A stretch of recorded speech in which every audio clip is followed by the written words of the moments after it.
Christian means a person who follows the teachings of Jesus Christ, peace be upon him. We Muslims are more Christian than the Christians themselves.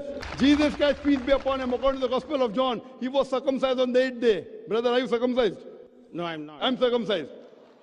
So I'm following the teachings of Jesus Christ or you?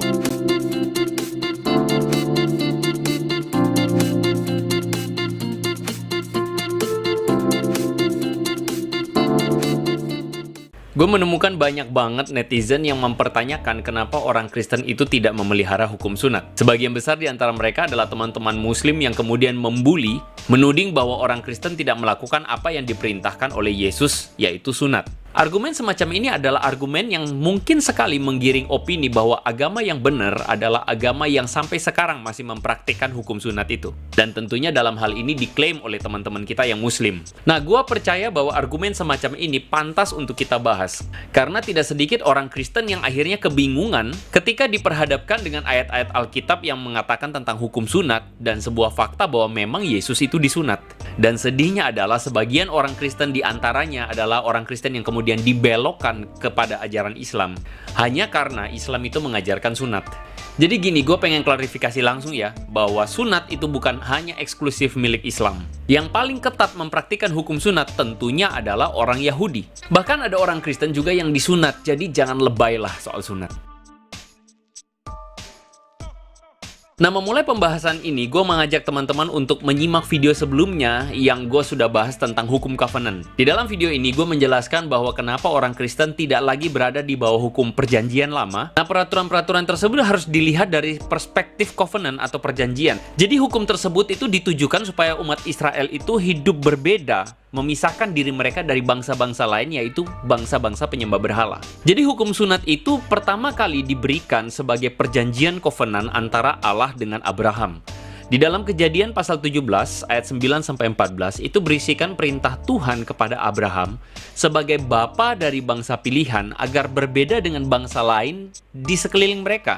Nah, pembedanya itu adalah sunat. Tanda fisik inilah yang membuat orang Israel mengingat senantiasa bahwa mereka ini adalah umat pilihan Allah yang berbeda dengan bangsa lain yang tidak mengenal Tuhan.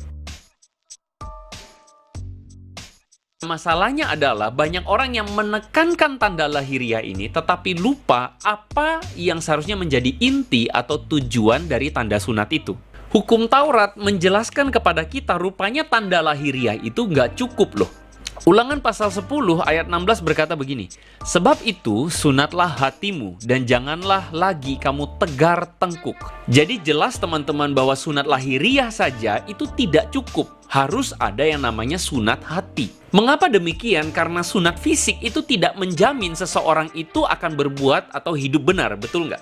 Berapa banyak orang yang mengaku bersunat tetapi hidupnya jauh berlawanan dengan tanda sunat itu sendiri. Meski mereka bersunat tetapi mereka tetap saja memberontak terhadap Tuhan. Nah, itulah sebabnya di dalam konteks ayat ini Tuhan mengingatkan Israel di ayat 12 untuk mengasihi Dia, beribadah kepada Tuhan Allahmu dengan segenap hatimu dan dengan segenap jiwamu.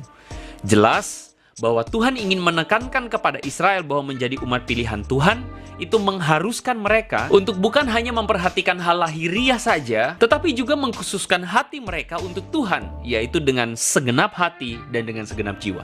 Nah, ketika teman-teman membaca ayat ini, maka teman-teman yang Kristen kita ingat akan hukum kasih yang kemudian Yesus katakan, kasihi Tuhan Allahmu dengan segenap hatimu, dengan segenap jiwamu, dengan segenap akal budimu. Itulah penggenapan dari hukum Taurat dalam konteks sunat adalah sunat hati. Nah, itu benar teman-teman, memang Yesus itu disunat. Dan lucunya adalah banyak orang yang berargumen lah, kan Yesus sunat, kenapa lu nggak sunat? Bentar dulu woy. Itu karena memang konteks budaya yang mengharuskan Yesus disunat karena dia ada di dalam konteks budaya Yahudi dan orang tuanya adalah orang Yahudi. Wajar banget Yesus disunat. Tetapi sepanjang catatan dari kitab-kitab Injil, kita menemukan bahwa Yesus pun menekankan tentang hati. Yesus mengingatkan kepada murid-muridnya bahwa yang Tuhan lihat bukan yang lahiriah tetapi soal hati. Dan berkali-kali Yesus mengkonfrontir para pemuka agama, para ahli Taurat yang memelihara kehidupan yang munafik. Dari luar lahiriah terlihat saleh, tetapi hatinya jauh dari Tuhan. Nah, orang Kristen meneladani apa yang Yesus ajarkan dan menjalankan apa yang menjadi penekanan Yesus itu. Oleh sebab itu, Paulus menuliskan di dalam Roma pasal 2 ayat 29, tetapi orang Yahudi yang sejati ialah dia yang tidak nampak keyahudiannya, dan sunat ialah sunat di dalam hati secara rohani, bukan secara hurufiah. Sehingga tuduhan yang mengatakan Kristen itu sesat karena melalaikan hukum sunat, Paulus mengubah Taurat dan menuliskan hukum-hukum yang baru, itu tuduhan yang sembarangan. Karena sunat bagi orang Kristen itu bukan perkara sunat secara fisik atau lahiriah, tetapi sunat bagi orang Kristen adalah sunat hati, yaitu pertobatan sejati. Loh, tapi kan Yesus tetap disunat dan tidak melarang hukum sunat. Loh, bener. Tetapi para murid Yesus, sebagaimana di dalam Kisah Para Rasul pasal 15, juga bersidang. Nah, di sana mereka memutuskan untuk tidak mewajibkan bangsa lain di luar Yahudi. Yang terpenting adalah, menurut catatan Kisah Para Rasul, adalah hati yang berbalik, hati yang percaya, dan hati yang mengasihi Tuhan Yesus.